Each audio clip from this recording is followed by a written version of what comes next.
Don Bluth no es un nombre que resuene mucho en la industria. Para nosotros los latinos es de hecho bastante común que nunca hayamos escuchado hablar de él. Y sin embargo, estoy seguro que todos acá identifican por lo menos una de sus películas. La Tierra antes del tiempo, Un cuento americano, Todos los perros van al cielo. ¿De quién estamos hablando entonces? Bueno, acompáñenme porque en este video vamos a descubrir la carrera cinematográfica de este señor y cuál es su legado al mundo de la animación.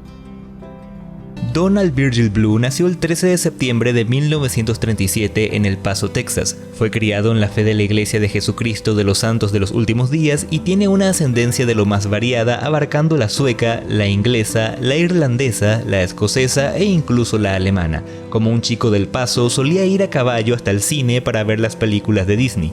Años más tarde se formaría en artes en la Universidad Brigham Young y al terminar su carrera fue contratado casi de inmediato por The Walt Disney Company en 1955. Allí trabajaría como animador en La Bella Durmiente, estrenada en 1959. Su carrera como animador tuvo un pequeño receso después de eso. Serían años para dedicarse a misionar en el extranjero a nombre de su iglesia, para abrir The Blue Brothers Theater con su hermano menor y también para formarse en literatura inglesa en la misma universidad.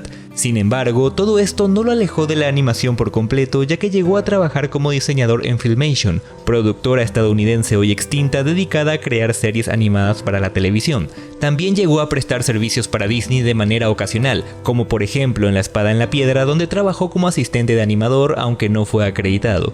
En 1971 retornaría definitivamente a Disney, donde trabajaría en producciones como Robin Hood, The Many Adventures of Winnie the Pooh y The Rescuers, también en los cortometrajes Winnie the Pooh and Tiger Chu y The Small One, y volvió a colaborar con Filmation en la película Journey Back to Oz de 1974. Recién en 1979 pudo dirigir su primer cortometraje, Banjo the Woodpile Cat. Con un presupuesto limitado y trabajando al margen de Disney en el garaje de su casa, a Blue le tomó 4 años sacar este proyecto a flote, convirtiéndose además en la primera producción de Don Bluth Productions. El corto se centra en la historia de Banjo, un gatito rebelde que escapa de su casa rumbo a la gran ciudad.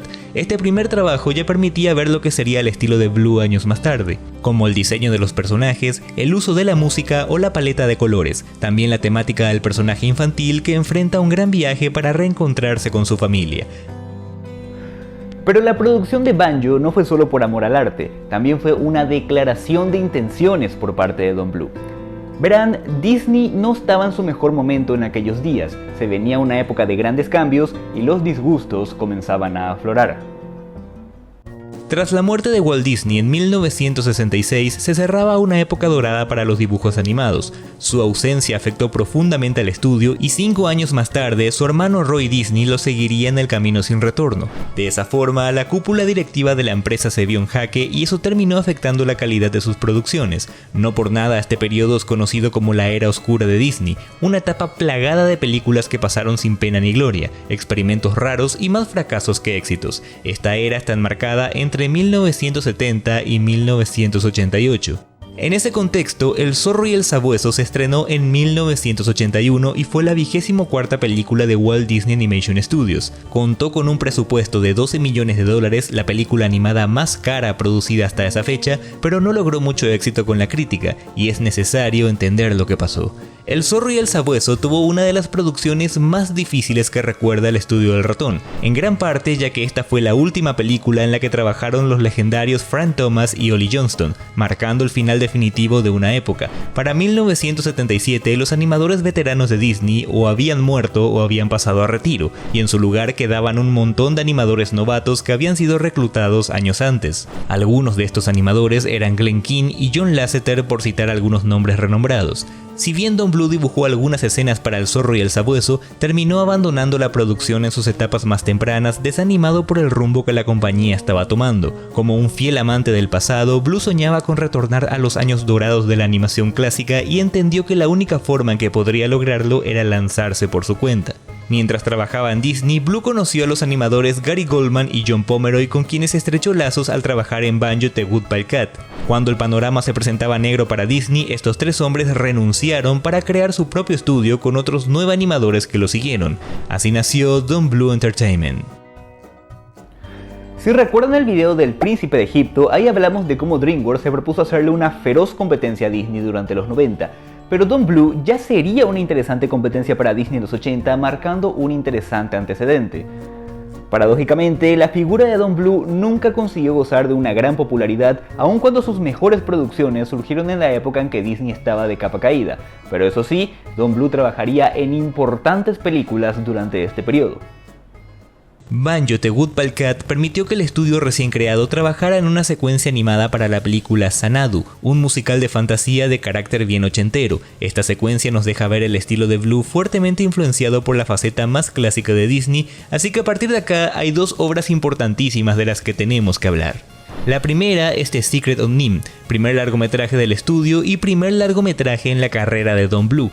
Fue un proyecto originalmente presentado a Disney en su momento, pero sin llegar a concretarse nunca. Se estrenó en 1982 y trata de una aventura fantástica basada en el libro Mr. Brisby and the Rats of NIMH. La señora Brisby es una tímida ratoncita de campo que se encuentra en medio de preparativos para trasladar su casa y así evitar que sea destruida por los tractores de la granja en la que vive. Al ser viuda, se ve sola en la tarea de cuidar a sus hijos y el problema de esta historia radica en que uno de ellos se encuentra gravemente enfermo, por lo que le es imposible ser trasladado en esas condiciones. Decidida a salvar a su hijo de cualquier manera, la señora Brisby se lanza a un penoso peregrinar que la llevará a conocer a los animales más misteriosos del bosque y a descubrir un inquietante secreto. Es una película que por momentos recuerda a clásicos de Disney como Blancanieves o La Bella Durmiente, sobre todo en el diseño y la animación de los personajes y en el tratamiento de los fondos, pero también tiene momentos oscuros que recuerdan a películas de corte más turbio como The Play Dots. Durante la producción, el equipo concentró sus esfuerzos en personajes fuertes y en técnicas de animación inusuales y más laboriosas, como la iluminación en los ojos de algunos personajes.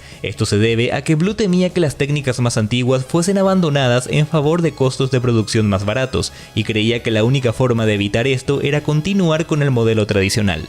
Para ello se buscó reducir al máximo la pérdida de tiempo y recursos. Bluth empleó a 160 animadores que trabajaron por largas horas sin recompensa económica inmediata. A cambio, se les ofreció una parte de las ganancias de la película, algo que era común entre productores, directores y estrellas de cine, pero nunca antes vista en la industria de la animación, de modo que Bluth fue pionero en ese aspecto. Incluso Bluth, Goldman y Pomeroy hipotecaron sus casas para poder llevar a cabo este proyecto.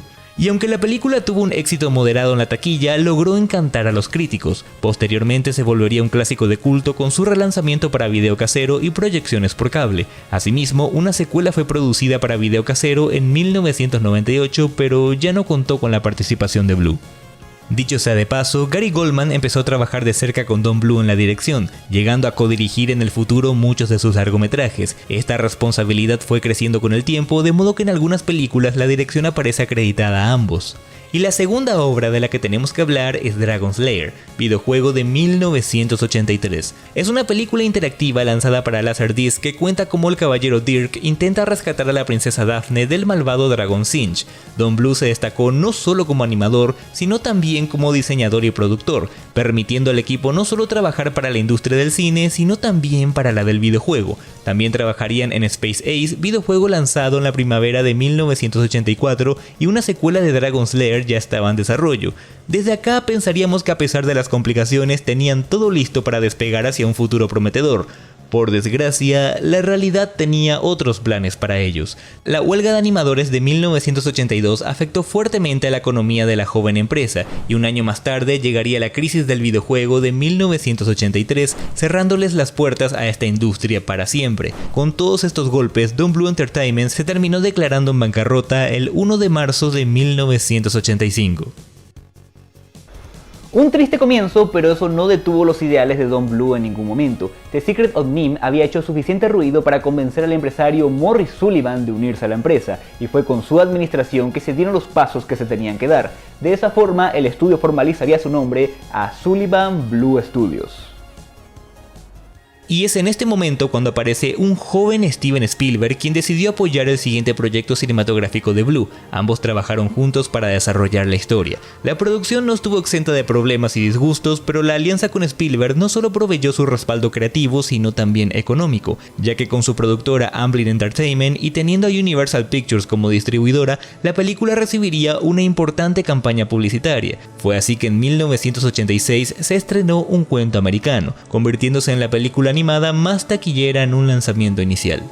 An American Tail inicia en la Rusia de 1885, donde la familia Moskewitzes, una familia de ratones judíos, se encuentra celebrando una fiesta de Hanukkah. Es en esta fiesta que Fievel, el hijo de la familia, recibe el tradicional gorrito azul que será su mayor distintivo.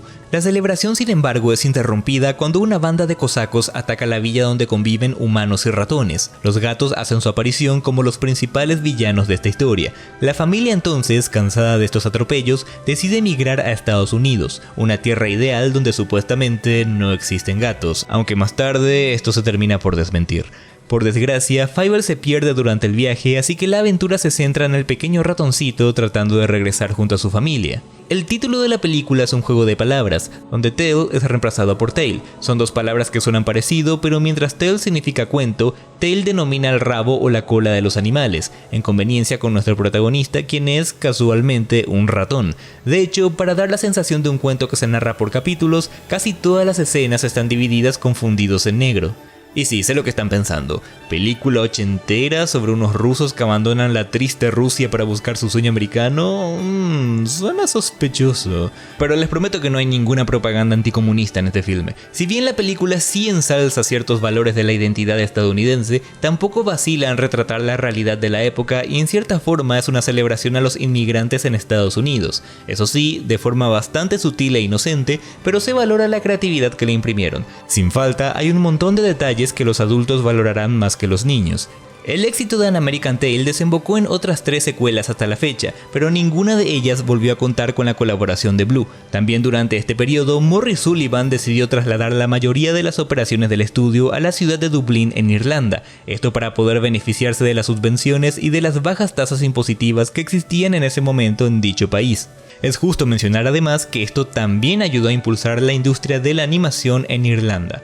La segunda colaboración con Spielberg llegó en 1988 con el estreno de La Tierra antes del tiempo.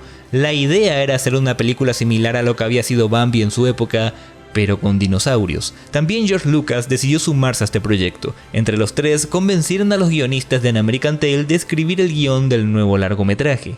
The Land Before Time nos ubica en la época en la que los dinosaurios dominaban la Tierra. Son tiempos difíciles para los herbívoros, ya que las hojas empiezan a escasear por todas partes. En este escenario nace Pie Pequeño, un inocente apatosaurus que irá descubriendo el mundo y que junto a su madre y sus abuelos parte en busca del legendario Gran Valle. Un enorme paraíso lleno de todo tipo de plantas, aguas cristalinas y, más importante, un lugar donde los depredadores no tienen cabida.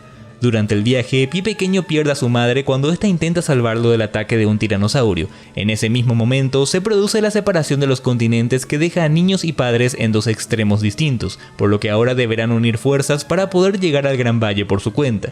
Como ocurre con la mayoría de las películas sobre dinosaurios, la precisión histórica no es tenida en cuenta ya que aquí coexisten especies de diferentes periodos geológicos, pero esto tiene un sentido. Al iniciar la historia se nos muestra que las diferentes especies no se relacionan entre ellas, desenvolviéndose cada una por su lado. Esto se nota por sobre todo en el personaje de Cera, una Triceratops muy orgullosa que se resiste a formar equipo con otros que no sean de su especie.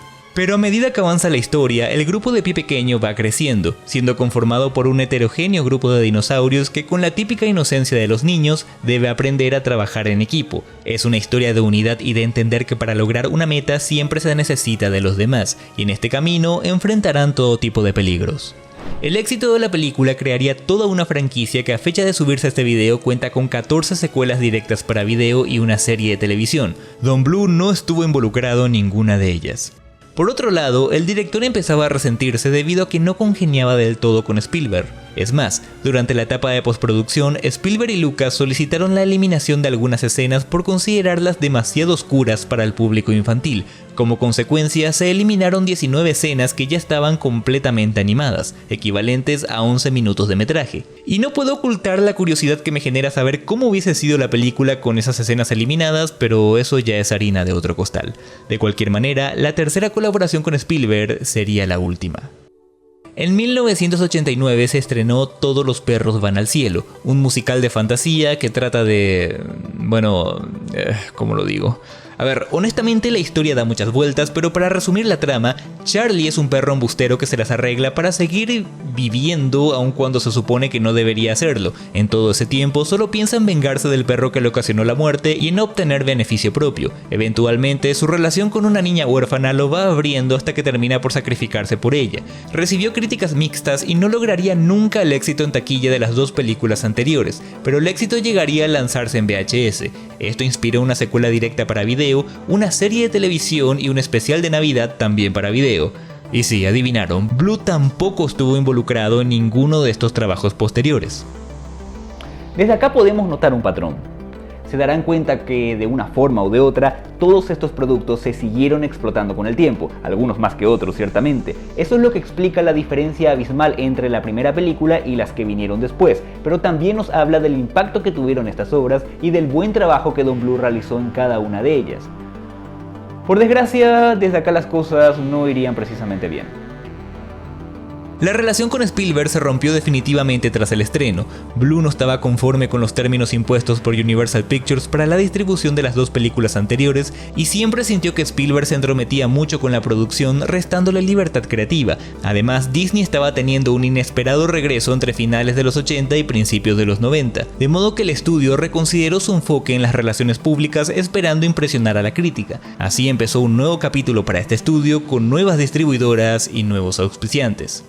Su primera producción, ya sin el apoyo de Spielberg, fue Rock-a-Doodle, estrenada en 1991, la historia de un gallo que abandona su deber en la granja para convertirse en un cantante de rock and roll en la ciudad.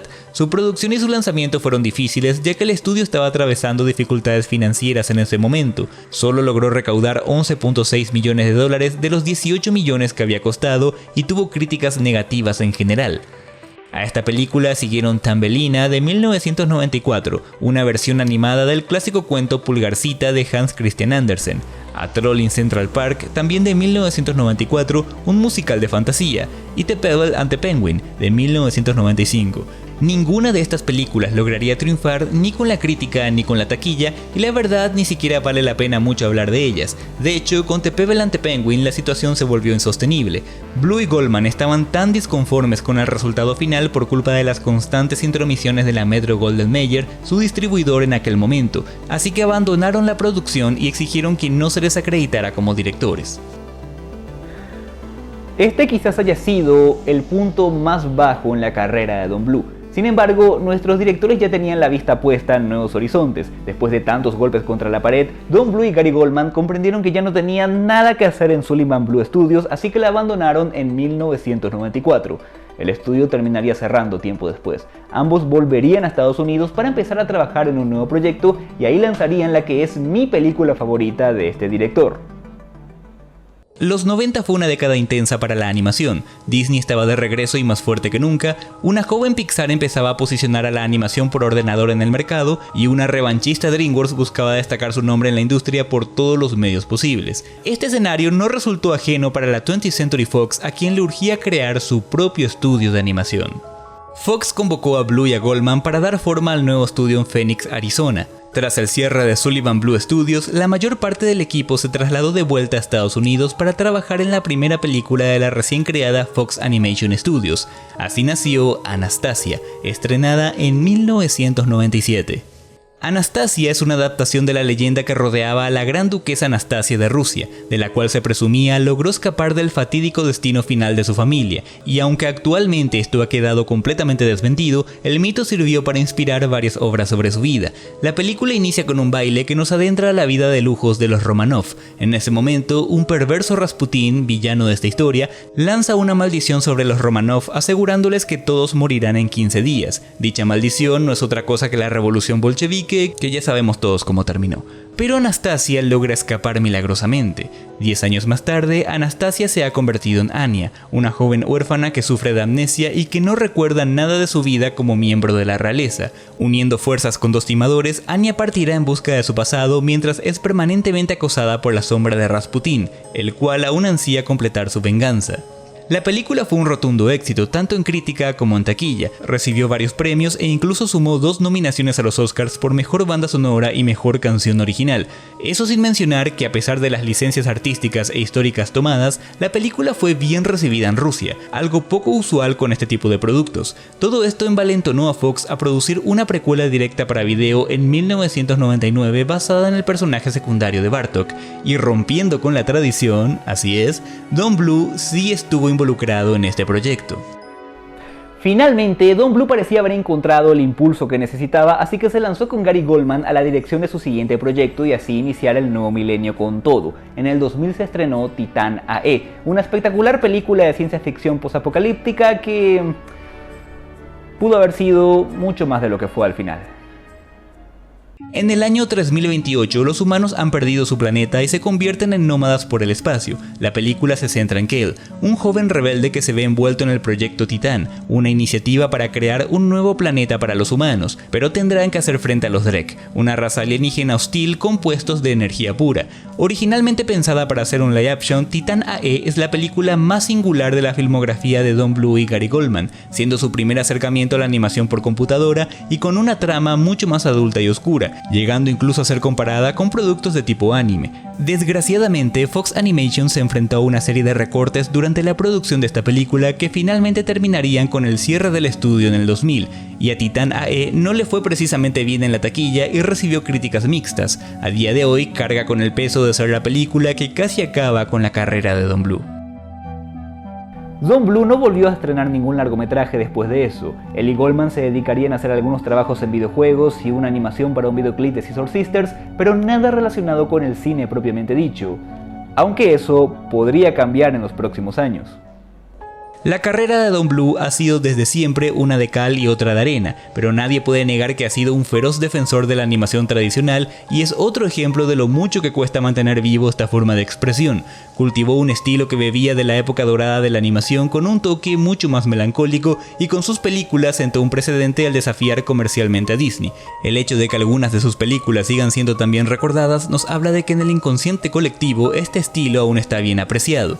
Todas sus obras parecen estar fuertemente influenciadas por los recuerdos de su infancia y sus convicciones religiosas, la migración del campo a la ciudad, el valor de la familia y el sacrificio, la búsqueda ya sea por retornar al hogar o por encontrar aquello que los protagonistas han perdido, todo esto acompañado de un tratamiento artístico que transmite un espíritu de cuento de hadas de antaño, como si fuese una Disney con un barniz de profunda nostalgia. Es un director con un gran talento que la mayoría de las veces no lo dejaron dar rienda suelta a su creatividad. Por eso quizás les gustará saber que Don Bluth se encuentra trabajando en una versión cinematográfica de Dragon's Lair y con Ryan Reynolds como protagonista. Aunque todo apunta a que será un producto de imagen real, conociendo a Don Bluth no me sorprendería que la película contase por lo menos con algunas escenas animadas, aunque eso aún está por verse. Su estreno en Netflix está pautado para 2022, pero la información es todavía imprecisa. De cualquier manera, para los fanáticos de este videojuego o de la carrera de Don Bluth, sin duda esta película será parada obligatoria. Don Bluth también ha anunciado recientemente la publicación de su autobiografía titulada Somewhere Out There. Para cualquier amante de la animación será un libro que no puede faltar en su estantería. La verdadera pregunta es, ¿volveremos a ver alguna vez una película íntegramente de animación de la mano de este director? No quiero ser pesimista ni tampoco dar falsas ilusiones, pero al menos no sobreviven sus obras anteriores. Véanse algunas de ellas, especialmente sus mejores películas, y prepárense para un hermoso viaje.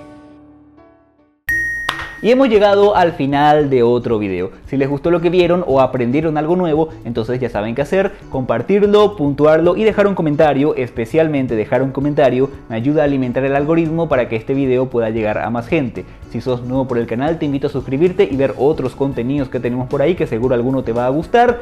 Y bueno, recuerden que si quieren estar más en contacto conmigo o quieren ser mis amigos, pueden seguirme en mis redes sociales, van a encontrar los links ahí abajo en la descripción de este video. Y también si quieren estar hablando conmigo en vivo o verme jugar videojuegos, bueno, yo también hago directos, así que pueden seguirme también en mis plataformas de streaming, también ahí abajo en la descripción de este video. Y eso ha sido todo por ahora, así que muchísimas gracias una vez más por estar acá, los quiero muchísimo y nos estaremos reencontrando en el próximo video. Así que un fuerte abrazo y que estén bien.